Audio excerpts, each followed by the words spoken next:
Ágætu umsækjendur. Í þessu myndbandi er farið yfir umsóknareyðublaðið sem er í umsóknargátt Uppbyggingarsjóðs Norðurlands vestra vegna umsókna menningar- eða atvinnu- og nýsköpunarstyrki. Áður en farið er að sækja viljum við hvetja umsækjendur til að lesa vel úthlutunarreglur og matsreglur sjóðsins, en þær er að finna inn á heimasíðu SSNVAF undir flipanum Uppbyggingarsjóður sem er ofarlega á síðunni. Úthlutunarreglurnar eru einnig fremst í umsóknareyðublaðinu. Sérstaklega skal minnt á grein 7 í reglunum en þar segir orðrétt: Umsækjendur skulu vera lögráða einstaklingar, félagasamtök, fyrirtæki, stofnanir eða sveitarfélög með lögheimili á Norðurlandi vestra.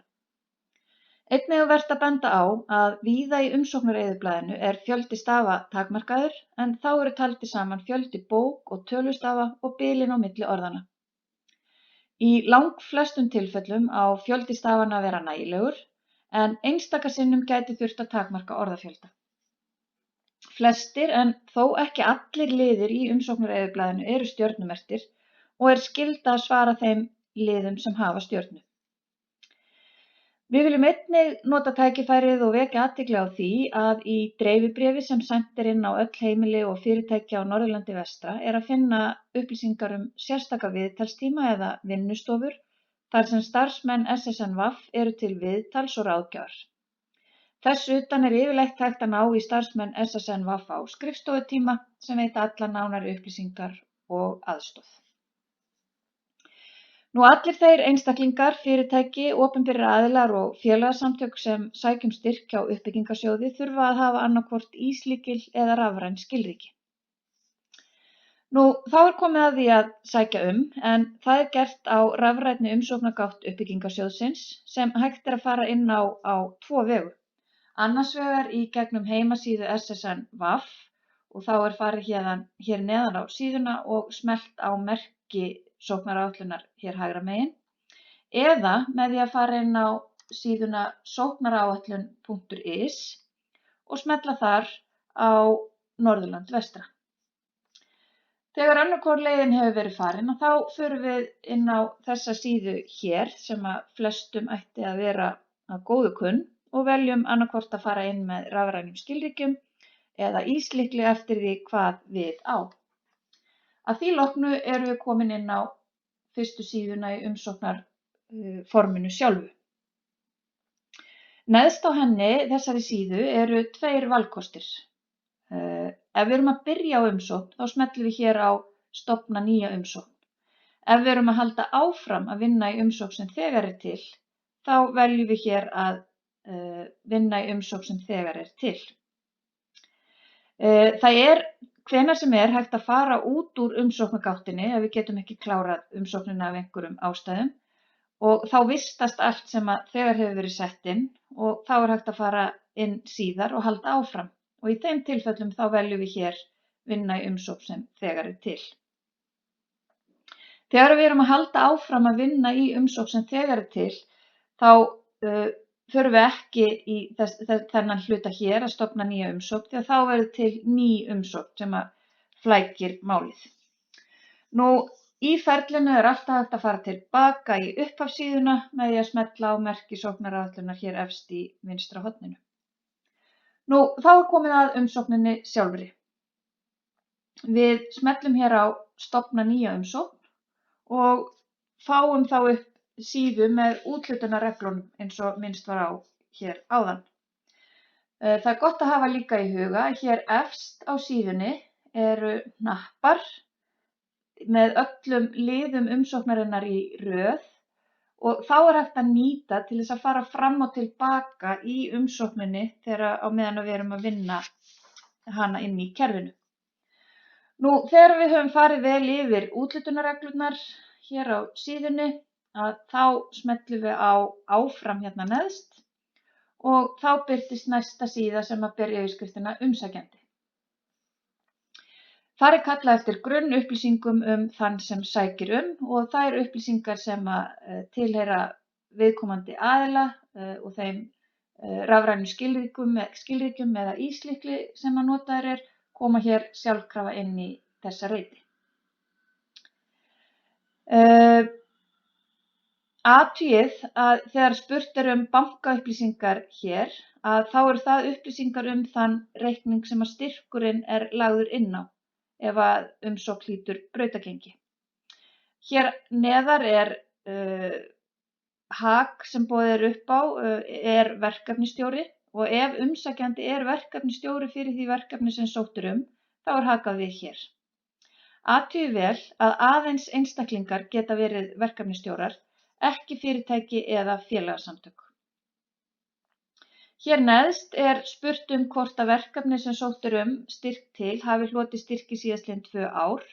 Ef nýtt verkefni að ræða þá þessum lið ekki svarað. Athugið líka að það ekki verið að spyrja styrki til annarra og eða fyrri verkefna sem umsækjandi hefur fengið frá uppbyggingarsjóði, aðeins styrki í þetta tiltekna verkefni. Og þegar fyllt hefur verið í reitina hér, að þá smellt á áfram. Og þá erum við komin í liðinn upplýsingar verkefni.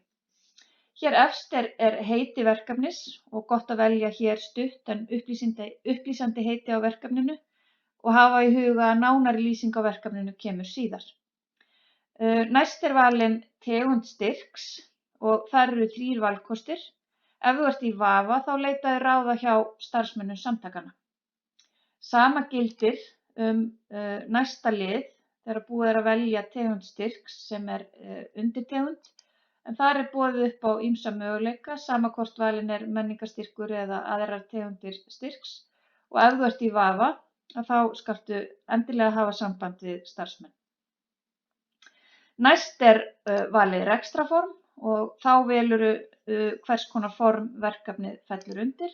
Og svo hér í þessari línu hér að þá boðið upp á að setja inn heimasíðu verkefnis, en eins og sjá má ekki stjarna við þennan lið, þannig að það ekki nauðsynlegt að fylla út þennan reit, enda heimasíða verkefnis oft ekki til. Næst koma 4 kassar á hverjum á fætur öðrum og allir þessi kassar hafa takmarkaðan fjölda stafa. Sá fyrsti ber heitið markmið verkefnis og þarna mikilvægt að vera gagnorður og stuttorður, enda beðið að draga fram helstu markmiðin í 1 til 3 setningum. Næst kemur stuttlýsing á verkefni.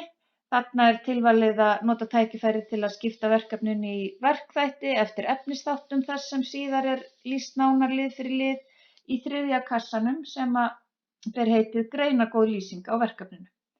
Þá komin góð samfella í verkefnið og grunnur fyrir skiptingu verkþátta í liðunum verk og tímaáætlun og kostnaðaráætlun síðar í umsókninni komin. Síðasti kassinn ber heitið hvernig verður staðið að kynningu á verkefninu. Þarna verið að leita eftir þeim aðferðum sem notaðar eru þegar verkefnið verður kynnt eða auglýst í fjölmiðlum að verkefninu loknu. Í nokkrum tilfellum á þessi liður ekki við þegar verkefnið ekki þannig vaxið að gerð sé opinberlega grein fyrir því, en þá skal einfaldlega geta þess hér. Að því loknu þá smellum við aftur á áfram og þá komum við inn í skjal sem heitir verkefnisstjóri. Verkefnisstjórinn sá einstaklingur sem ber ábyrgð á því að verkefnið sjálft gangi samkvæmt áætlun. Félög, stofnanir eða fyrirtæki geta ekki verið verkefnisstjórar, aðeins einstaklingar. Hvað bakgrunn verkefnisstjóra varðar þá verið að leita eftir upplýsingum sem styrkja það að framkvæmd umsóknarinnar gangi vel fyrir sig. Gerið einnig góða grein fyrir framlagi, hlutverki og ábyrgð verkefnisstjóra í verkefninu. Að því loknu smellum við enn á áfram og fáum þá síðu sem ber yfirskriftina samstarfsaðilar. Hér skal skrá alla samstarfsaðila sem eru í verkefninu ef þá að ræða. Athugið vel að þeir aðilar sem fá allan kostnað greiddan fyrir sitt framlag við verkefnið teljast verktakar og kostnaðurinn þá aðkeypt þjónusta í kostnaðaráætlun. Þeir teljast ekki samstarfsaðilar. Ef samstarfsaðila að ræða þá þarf samþykki þeirra til að fylgja umsókninni sem viðhengi, annaðhvort að ræða undirritaðar yfirlýsingar eða afrit af tölvupóstum þar sem þátttaka í verkefninu er samþykkt.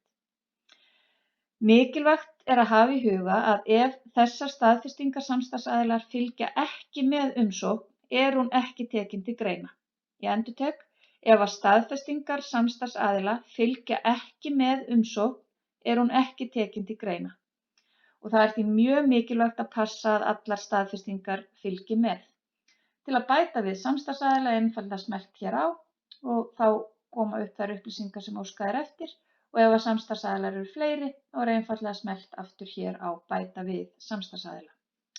Og við höldum þá áfram og erum þá komin inn í verk- og tímaáætlun og eins og ég nefndi áðan, kannski vert að minna á það, að þá er hægt að fara alltaf tilbaka hér í ferlinu ef við viljum skoða aftur einhverja liði sem við höfum þegar fyllt út.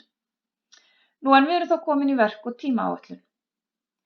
Hér þarf að skrá hvenær áætlað er að verkefnið hefjist og hvenær því muni ljúka. Hér er sérstaklega bent á grein 12 í úthlutunarreglunum en þar segir að sá kostnaður sem fallið hefur til áður en að kemur að umsóknarárinu sem verið er að auglýsa styrki til er ekki styrkhæfur. Það þýðir í raun að verk- og tímaáætlun og þar með kostnaðaráætlun á að miðast við umsóknarárið, ekki fyrri ár. Nú, hér þarf að skrá verkþættin í verkefninu og nú er gott að leita í kassan stutt lýsing á verkefni sem er í liðnum grunnupplýsingar og hægt er að smella á þann lið hér efst í verkefninu. Sjáðu hér. Geta þarf heiti verkþáttarins, hvenær hann hefst og hvenær lýkur á verkefnistímabilinu. Aftast í línunni er kassi en fyrir ofan hann stendur ábyrgð og við hann er blár hringur með stafnum I inn í. Sé smellt á hann eru leiðbeiningar hvað á að setja inn í þann tiltekna kassa. Þó ekki sé stjarna við þennan lið er engu að síður mælt með því að hann sé fylltur út ef fleiri en einn aðili bera ábyrgð á verkþáttum verkefnisins. Nú og svo er hægt að bæta við verkþáttum eftir þörfum. Nú við höldum áfram og þá er það kostnaðaráætlunin. Hér er mikilvægt að vanda vel til verka og reyna að vera eins raunsær og mögulegt er. Lesið vel textann áður en þið hefjist handa.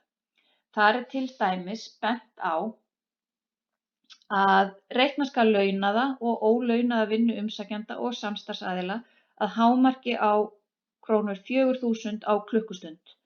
Tímakaup í aðkeyptri þjónustu er hins vegar breytilegt.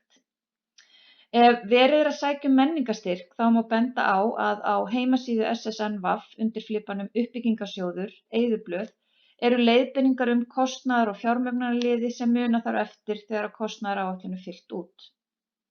Velja þarf lýsandi heiti fyrir hvern kostnaðarlið sem er fremst í reiturinn. Í næsta kassa sem heitir verkþáttur þarf að smella á örina og þá koma upp þeir verkþættir sem voru taldir upp í verk- og tímaáætluninni, þessum lið hér. Í kassanum fjöldi er settur fjöldi eininga, hvort sem það eru klukkustundir, dagar, magn af einhverju og svo framvegis og síðan er einingaverðinu bætt við í næst síðasta reitnum. Forritið reiknar síðan sjálfkrafa niðurstöðuna í samtalsreitin. Síðan er bætt við kostnaðarliðum eftir þörfum og kerfið reiknar sjálft heildarkostnað við verkefnið. Ef verulega stór verkefni er að ræða þá getur verið hentugra að setja hér eingöngu inn heildartölu fyrir hvern verkþátt en láta svo ítarlegri útreikninga fylgja með sem viðhengi, til dæmis sem Excel-skjal. Sýnishorn af slíku skjali er einnig að finna á heimasíðu SSNVAF undir liðnum uppbyggingarsjóður. Nú að kostnaðarliðunum loknum þá er áætlun fjármögnun næst. Hér þarf að sýna fram á hvernig umsækjandi ætlar að fjármagna verkefnið. Í kassanum eigið framlag hér efst getur verið bæði ólaunuð eða launuð vinna umsækjanda og samstarfsaðila. Fjármagn eða efni. Í reitnum staða fjármögnunar er ör og þar þarf væntanlega að velja staðfest því gera verður ráð fyrir að umsækjandi og samstarfsaðilar séu tilbúnir með sitt framlag. Annars umsóknin ekki trúverðug.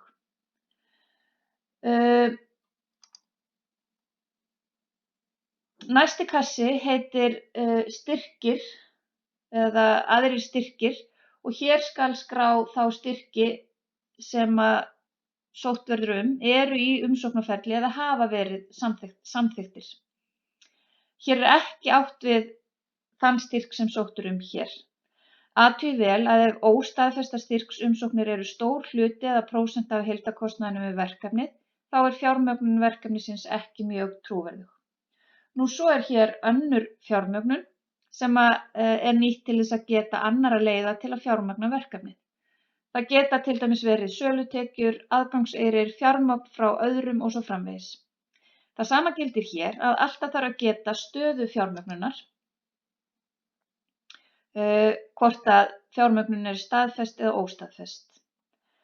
Nú, þegar áætluð heildarfjármögnun komin, þá sótt þá upphæð sem upp á vantar. Minnir á að hámarksstyrkur getur ekki verið hærri en 50% af heildarkostnaði verkefnisins. Gæti þess vel að neðsta línan fjármögnun verkefnis með styrk sé 100%, annars einhver skekkja í fjármögnuninni. Nú farið að fækka liðum í umsókninni eins og við sjáum hér efst.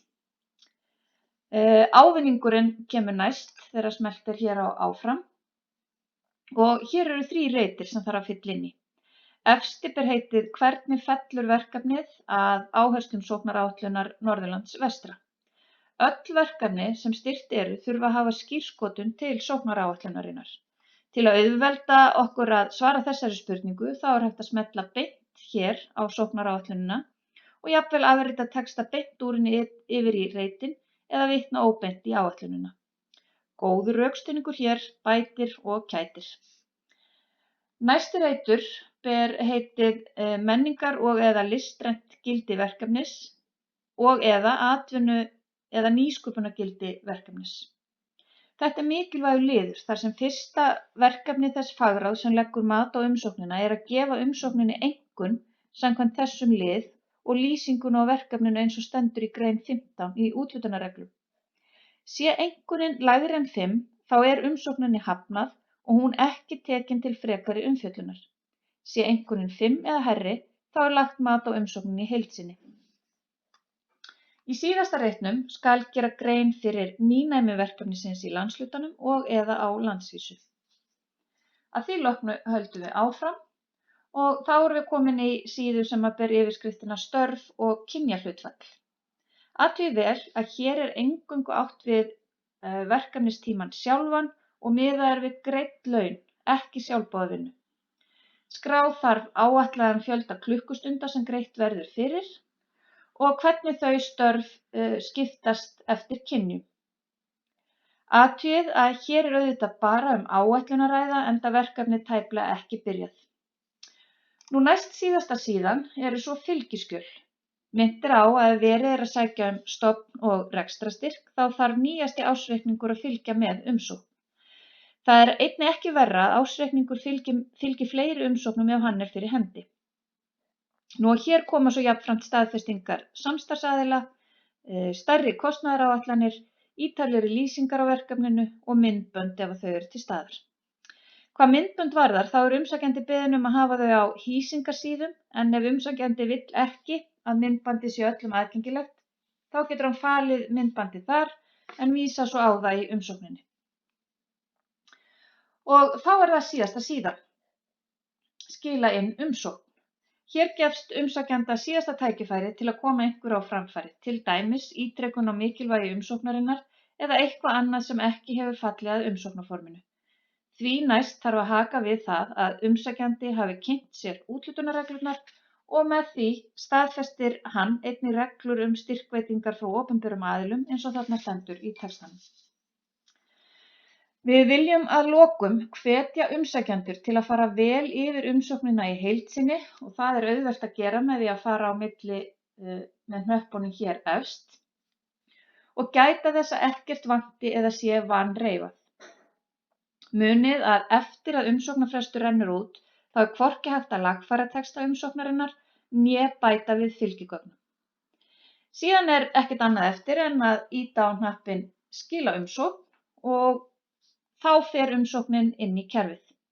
Ef allt í lagi með umsóknina og allir stjörnumerktir liðir hafa verið fylltir út, þá gengur þetta smurt. En ef einhverjir vankantar eru, þá kemur upp listi með því sem ávantar eða ekki rétt útfyllt. Afsakið. Þá ekkert annað en að ganga í að lagfæra vankantana og smella svo aftur á skila umsókn. Umsækjandi fær svo staðfestingu senda í tölvupósti. Við viljum vekja athygli á því að leið og umsóknarfresti lýkur, lokast fyrir umsóknargáttina og þá ekki hægt að taka við umsóknum. Þannig að allir umsækjendur verða að skila umsókninni innan tiltekins frests til þess að hún sé tekin gild. Engar undantekningar eru veittar á því. Þannig að það gott að hafa tíma fyrir sér, vera tímanlega í að safna saman öllum gögnum, þannig að við lendum ekki í tímahraki rétt fyrir umsóknarfrest. Nú að síðustu viljum við ítreka að starfsmenn SSNVAF eru boðnir og búnir til þess að aðstoða umsækjendur við umsóknargerðina og veita ráðleggingar eftir bestu getu. Gangi ykkur svo allt að óskum.